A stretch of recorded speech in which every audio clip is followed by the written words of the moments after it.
Key takeaways from Trump's China visit. President Donald Trump wrapped up a high-stakes two-day summit with Chinese leader Xi Jinping in Beijing on May 15. During the visit, Trump and his team discussed a broad spectrum of issues, from new purchase commitments to the tense situations in Iran and Taiwan, as well as wrongful detentions and human rights concerns. During the trip, Trump was welcomed on May 14 with a grand ceremony outside the Great Hall of the People on the edge of Tiananmen Square, where Chinese authorities violently suppressed the 1989 pro-democracy movement in what is known as the Tiananmen Square Massacre. On the second day of his visit, Trump held meetings at Zongnanhai, the heavily guarded leadership compound that serves as the headquarters of the Chinese Communist Party. Here are the key takeaways from Trump's trip to China. Tight security measures. During the trip, the White House took extra precautions to reduce the risk of surveillance, hacking, or data theft by the communist regime in Beijing. Before leaving China, White House staff collected all badges and pins issued to journalists traveling with the president, according to the White House pool report. Reporters are typically not required to return such items provided by host countries. White House staff were also observed throwing the collected badges, pins, and burner phones into a bin at the bottom of the stairs before they got on Air Force One, according to Emily Gooden, a New York Post reporter. Nothing from China allowed on the plane, Gooden wrote on X. Similar measures were implemented prior to entering China. U.S. officials traveling with the president were required to leave personal phones and laptops behind before entering Beijing. They were instead given burner phones for temporary, controlled use. No progress on Jimmy Lai. Trump told reporters that releasing political prisoner Jimmy Lai is a tough one for Xi. His comments lowered hopes for a breakthrough to free Hong Kong's pro-democracy media tycoon. Lai, 78, was sentenced in February to 20 years in prison under Hong Kong's national security law. Trump, however, said she is seriously considering releasing detained pastor Ezra Jean Mingri. "I think he's giving very serious consideration to the pastor," Trump told reporters on Air Force One. During a press briefing, Guo Jiaquan, spokesperson for the Chinese regime's foreign ministry, addressed questions regarding Lai after Trump's departure on May 15. Hong Kong affairs are China's internal affairs, and the central government firmly supports Hong Kong's judicial authorities in exercising their duties in accordance with the law, he said. Rubio also told NBC News on May 14 that Trump had asked Xi about the release of Lai. "We would like to see him released," Rubio said. "It's really at this point a humanitarian situation because of his age and health." On May 13, the U.S. House and Senate passed resolutions urging Trump to confront Xi over 5 political prisoners, Lai, Chinese pastors Jean Mingri and Gao Chuanfu, Gao's wife, Peng Yu, and retired Uyghur medical doctor Gulshan Abbas. New deals on Boeing jets, farm goods. Trump said that China has agreed to buy soybeans, energy products, and Boeing jets from the United States following his meeting with Xi on May 14, the first day of the summit. In an interview with Fox News host Sean Hannity on May 14, Trump said that China agreed to make major purchases of U.S. agricultural products, particularly soybeans, which are the top U.S. export to the Chinese market. "Last time we signed like 36 deals. This time it's much bigger than that," he said. "They're gonna do a lot of soybeans for our farmers, they're gonna be buying a lot of our farm products, which is great." Last year, Beijing reduced imports from the United States amid tariff disputes. China also agreed to buy 200 Boeing aircraft, in what would represent a major commercial order for the U.S. aerospace company. On May 15, Trump confirmed the purchase commitment, telling reporters that it could potentially rise to 750 planes.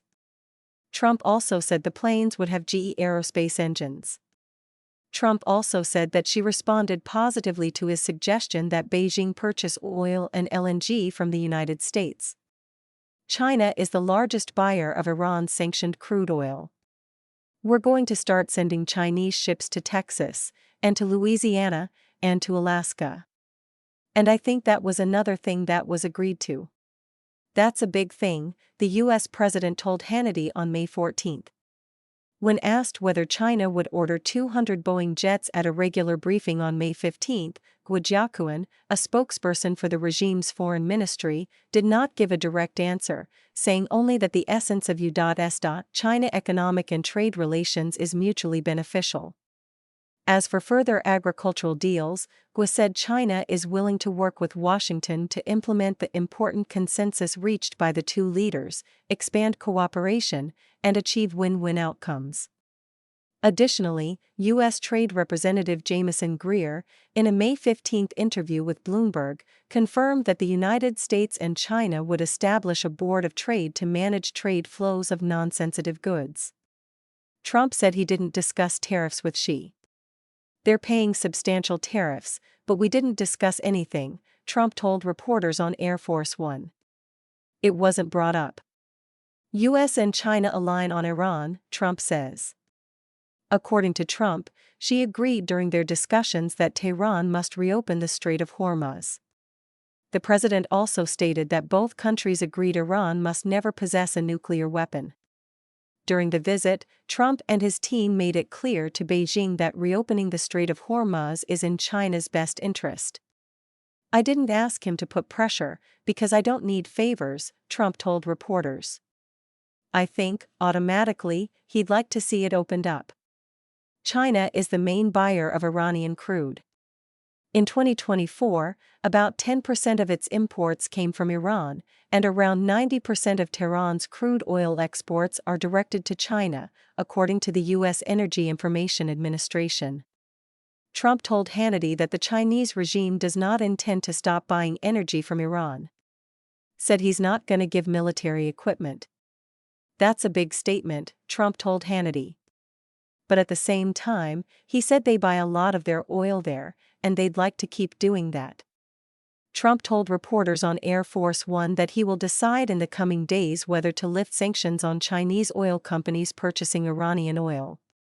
Earlier this month, the Chinese authorities instructed all companies to ignore U.S. sanctions against 5 Chinese refiners accused of trading Iranian petroleum.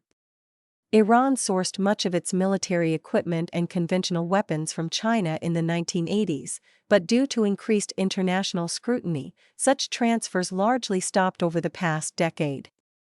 A March report by the U.S.-China Economic and Security Review Commission said the Chinese regime's cooperation with Iran has shifted toward selling technology that has both civilian and military applications, including those relevant to missile and drone development. No change on Taiwan policy. Washington's long-standing policies on Taiwan remain unchanged following the Trump-Xi meeting. Trump told reporters he declined to clarify his position on Taiwan when Xi asked whether the United States would defend the island. That question was asked to me today by President Xi, Trump said. I said, I don't talk about that. He asked me if I'd defend them. I don't talk about that. Regarding Taiwan arms sales, Trump said that he would make a determination over the next fairly short period. Xi took on an aggressive posture toward Taiwan, warning the United States that it must exercise extra caution in handling the Taiwan question, according to a readout from China's foreign ministry following the two leaders' talks on Thursday. If it is handled properly, the bilateral relationship will enjoy overall stability. Otherwise, the two countries will have clashes and even conflicts, Xi warned. When asked whether Xi's warning on Taiwan was the sharpest yet, Greer told Bloomberg on May 15 that the tone during meetings in China differed from the public statements released by Chinese officials. There's a difference between the way we talk in a bilateral meeting and the statements that go out from the Chinese Ministry of Foreign Affairs, which takes a wolf-warrior approach, Greer said. China's communist regime considers democratically governed Taiwan to be a Chinese province, even though it has never ruled the island. Beijing has demanded that countries adhere to its One China principle, under which the regime claims sovereignty over Taiwan. The United States has long maintained a One China policy, acknowledging that there is only one China without recognizing Beijing's sovereignty over Taiwan. Washington has also been Taiwan's main arms supplier under the Taiwan Relations Act. Rubio told NBC News on May 15 that U.S. policy toward Taiwan was unchanged and warned that it would be a terrible mistake for Beijing to try to seize Taiwan with military forces. A proposed $14 billion U.S. arms sale to Taiwan is awaiting approval from Trump, who previously approved an $11.1 billion weapons package for the island in December 2025. Andrew Moran contributed to this report.